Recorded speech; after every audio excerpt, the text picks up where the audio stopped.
এখন এমন হতে পারে যে আপনার সাথে আবার খাতির আছে, আমি বললাম আপনি আসেন, উনি আসবে না, এটা হলে হতে পারে। এটা আসলে আমি তো বলতে পারবো, আমি তো আয়োজক না, আমি তো মানে তোমাদের মতো একজন ক্ষুদ্র গণমাধ্যম কর্মী। তবে তোমরা ওখানে গেলে তোমাদেরকে সাথে পেলে নিঃসন্দেহে ভালো লাগতো।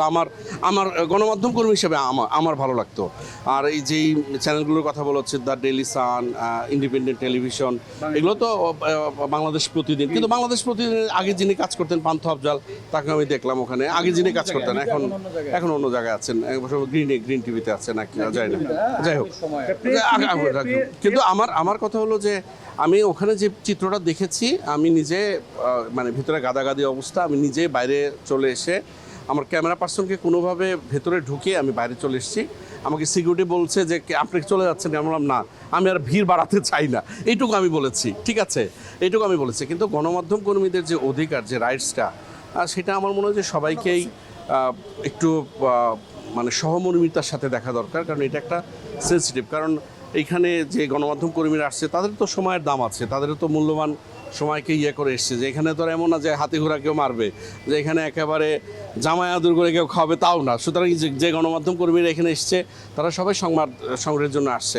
আমার মনে হয় যে আয়োজক যারা, তারা এইটুকু কনসিডার করতেই পারতেন। আর আমার মতে আগামীতে অন্তত তারা এই বিষয়গুলো সচেতনভাবে দেখবেন। প্রেস মিটে প্রেস এলাও না, ইউটিউবার এলাও, এটা আপনি কিভাবে দেখছেন? যে সাংবাদিকদের জন্য কতটা এখন এমন হতে পারে যে আপনার সাথে আবার খাতির আছে, আমি বললাম আপনি আসেন, উনি আসবে না, এটা হলে হতে পারে, হয় না এরকম? আপনি যে ইউটিউব চ্যানেল দেখালেন যে তারা আছে, এখন তারা আবার তাদের কো পার্টনার কিনা সেটাও তো আমি জানি না। তুমি তো জানো যে এই ইভেন্টটা নিয়ে কিন্তু সোশ্যাল মিডিয়া অনেক গুঞ্জন ছিল যে এটা শেষ মুহূর্তে হচ্ছে না, এরকম একটা গুঞ্জনও কিন্তু ছিল।